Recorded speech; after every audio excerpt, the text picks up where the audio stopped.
Bismillahirrahmanirrahim. Diwanul Muqta'i ya.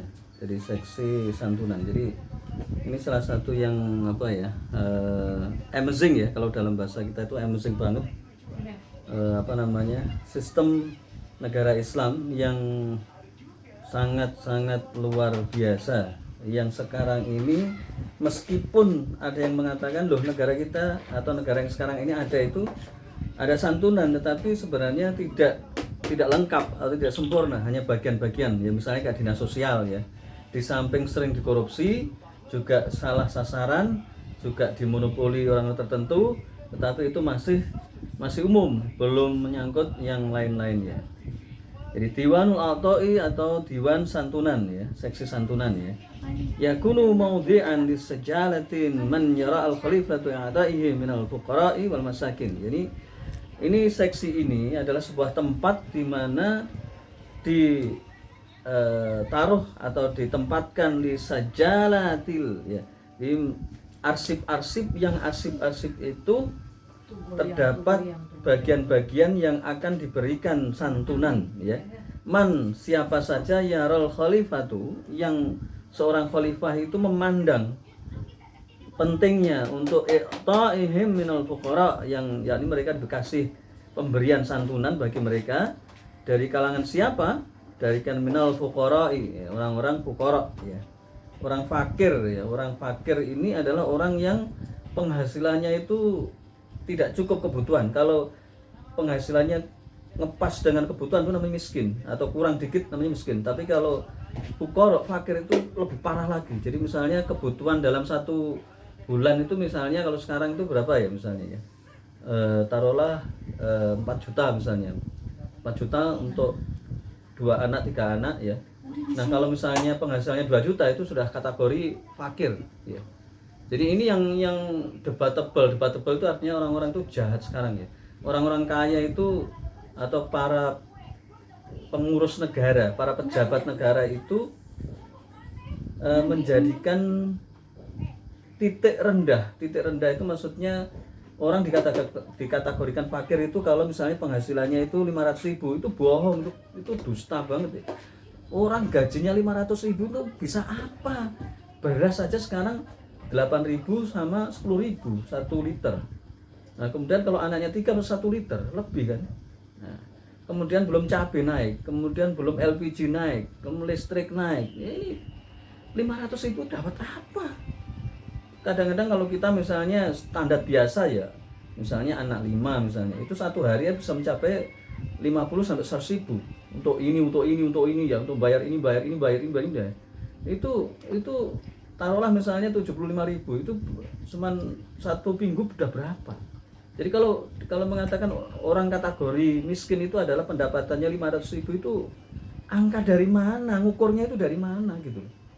Ngukur itu kelayaan pada umumnya, kemudian dibanding ya. Kan memang ini agak fleksibel ya. Tetapi di situ ada tengah-tengah, mulai dari kebutuhan sembako, kebutuhan primer, kebutuhan yang paling penting adalah kebutuhan primer. Itu baru nanti ketemu angkanya. Nah, orang-orang sekarang enggak, itu ngawur itu. Coba kayak dulu itu para pejabat, para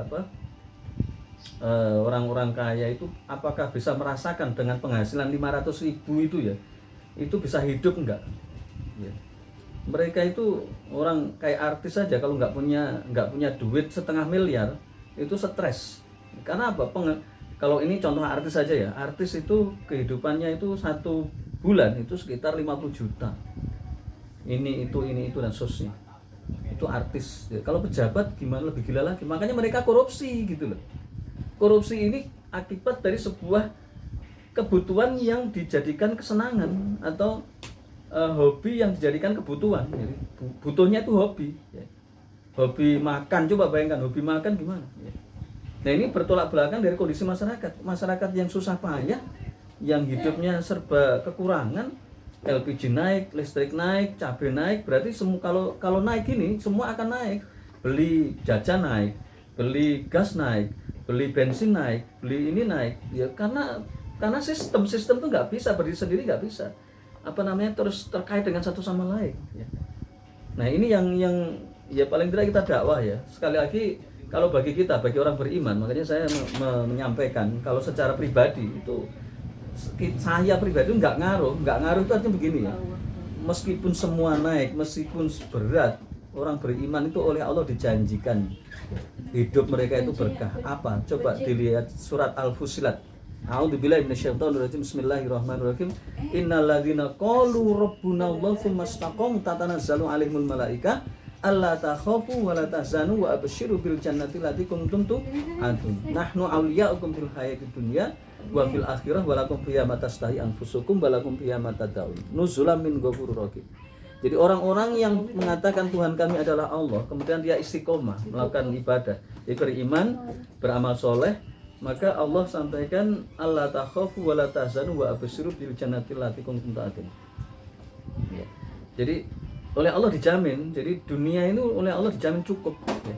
Dan kayak seperti ini kita sudah merasakan seumur hidup, jadi makanya saya nggak pernah khawatir, artinya mau krisis ekonomi berapa kali pun nggak masalah, mau naik apapun berapa itu nggak masalah, karena oleh Allah dijamin kamu pasti bisa. Nah itu kalau saya mikir diri saya sendiri ya, tapi masalahnya kan kita mikir umat ya. Umat ini kan tidak semua sama. Ada yang imannya lemah, ada yang pikirannya itu duit, ada yang pikirannya itu harus begini dan seterusnya. Nah, salah satunya yang membuat hebatnya sistem Islam itu adalah di sini ada namanya tunjangan santunan atau seksi santunan Diwanul A'tha'i ya. Di mana di sini seorang khalifah atau pemimpin negara itu membuat catatan arsip, yang arsip itu dimasukkan ke Diwanul A'tha'i, yang kemudian catatan itu siapa saja yang akan dikasih santunan ya. Jadi kalau sistem Islam itu anti krisis berapapun nggak akan mempan ya. Indonesia yang begini saja, yang tidak Islami banget ini aja masih kuat terhantam krisis badai corona, badai krisis mulai dari 98 sampai sekarang itu berapa kali krisis itu kuat. Kenapa? Jiwa sosialnya masih ada, jiwa Islamnya masih ada. Kalau negara barat udah nggak kuat, hancur. Jepang aja kena tsunami sudah rugi berapa triliun tuh.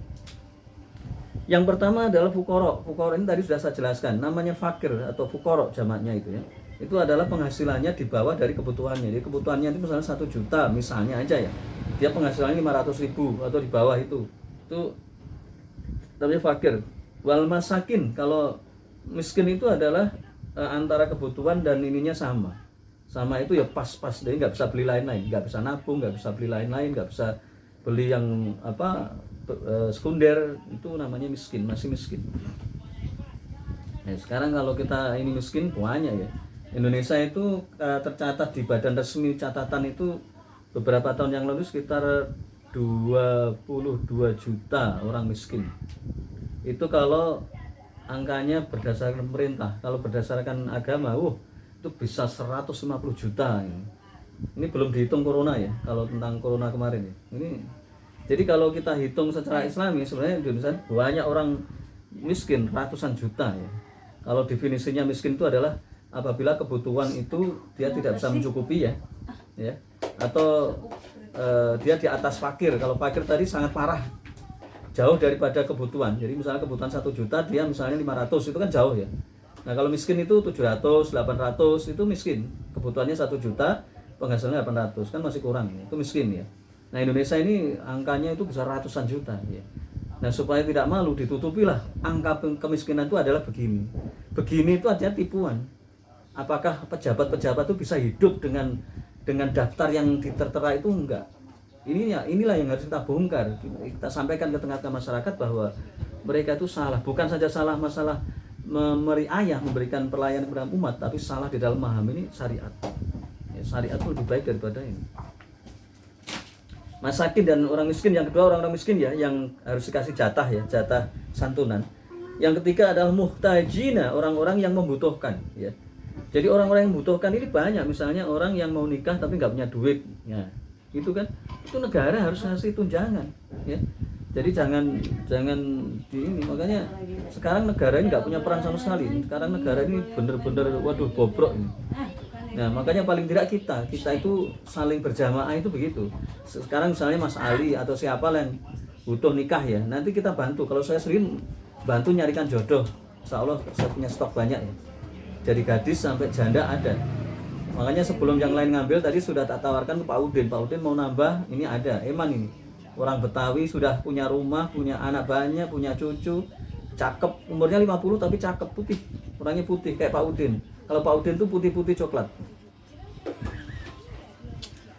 banyak coklatnya tapi putihnya putih kaosnya. Sawo, sawo mateng ya.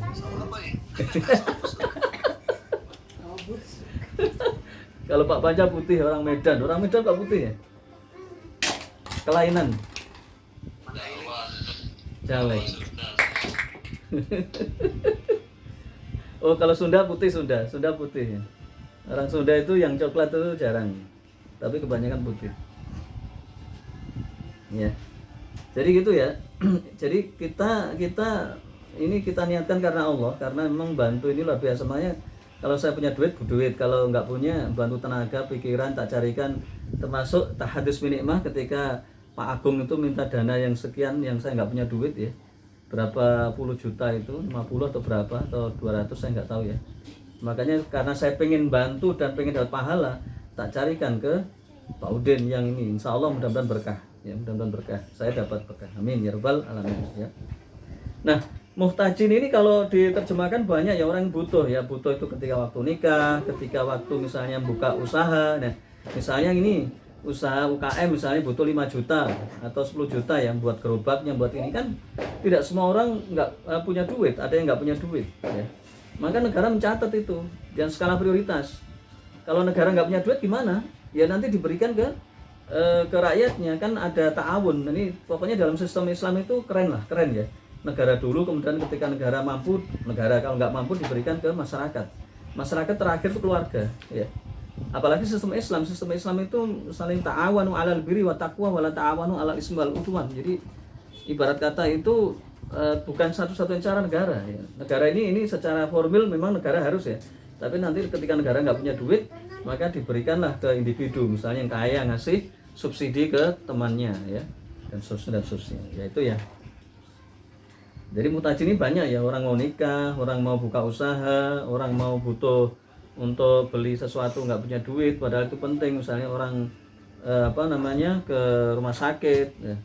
Rumah sakit ya kan nggak punya duit gimana gitu, bayar kan, lo kan nanti ditanggung negara ya. Negara tergantung, kalau negara pas kaya misalnya ya ditanggung, kalau pas nggak kaya ya bayar kan, sama ya, bayar.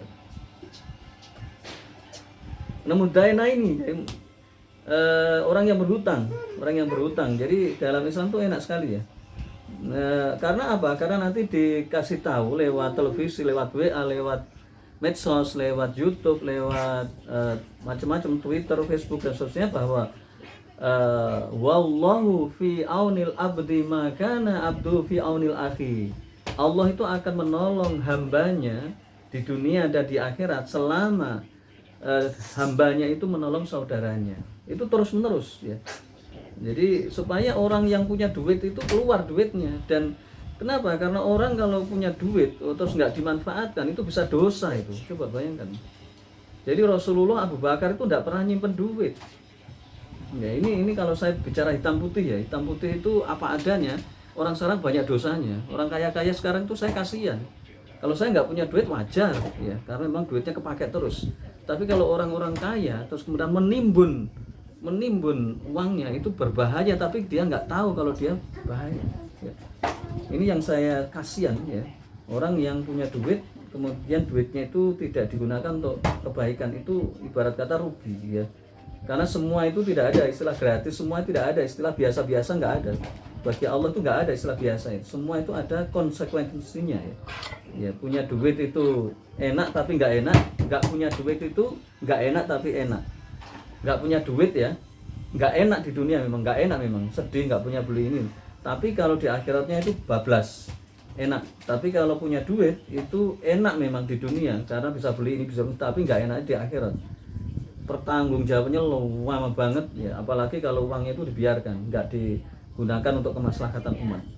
Makanya saya sarankan uang itu memang ada alokasinya ya, ada alokasi pendidikan, ada alokasi kesehatan, ada alokasi ini, tapi gunakan supaya berkah buat sirkah ya. Sirkah ini di samping mendatangkan keuntungan ya, jadi uang itu bisa digunakan sirkah supaya dapat pahala ya. Jadi kalau bantu kan beda ya. Kalau bantu misalnya ya udah dapat pahala sampai hari kiamat, apalagi bantunya penghafal Quran ya. Ini subsidi penghafal Quran 1 juta misalnya, atau rumah tahfiz Quran itu 1 juta. Itu dia pakai terus ini. Nah, ada juga pahala yang itu berbentuk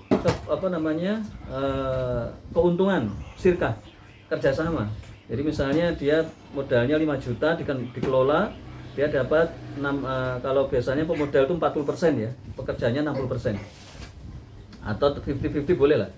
Maka dia dapat untung juga dapat pahala ya. Maka seperti ini yang harus kita siarkan, supaya uang kan masalahnya takdir itu beda-beda ya. Ada yang Allah takdirkan rezeki itu gampang diperoleh, ada yang sulit, ada yang setengah gampang, setengah sulit, ada yang sulit banget. Itu kehendak Allah memang ya. Jadi kehendak Allah itu nggak bisa dibantah, tetapi yang bisa dicarikan solusinya adalah bagaimana memanfaatkan amanah, karena harta ini amanah, hidup ini amanah, kemudian apa yang kita miliki semua amanah ya. Justru yang saya takutkan adalah kalau saya melihat para orang-orang kaya sekarang ini ya, baik sahabat maupun tidak ya, itu tidak mengerti haknya harta. Harta itu haknya apa? Haknya untuk dibelanjakan, untuk membantu orang, untuk memberikan kebaikan dan seterusnya. Justru saya kasihan ya ke orang-orang kaya. Kenapa? Orang kaya itu nanti ribet di dunia aja ribet, di akhirat lebih ribet lagi. Ya. Kayak begini loh.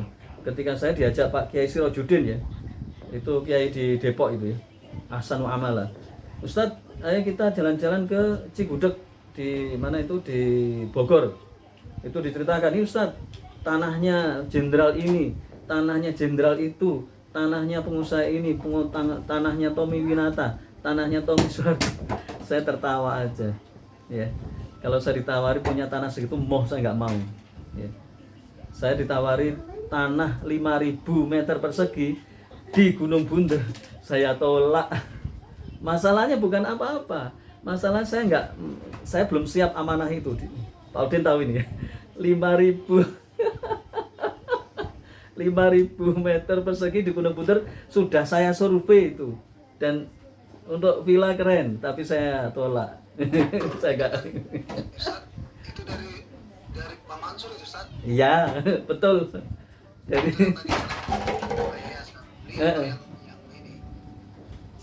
iya, udah saya survei itu, sudah saya tahu. Saya ke Gunung Bunder itu.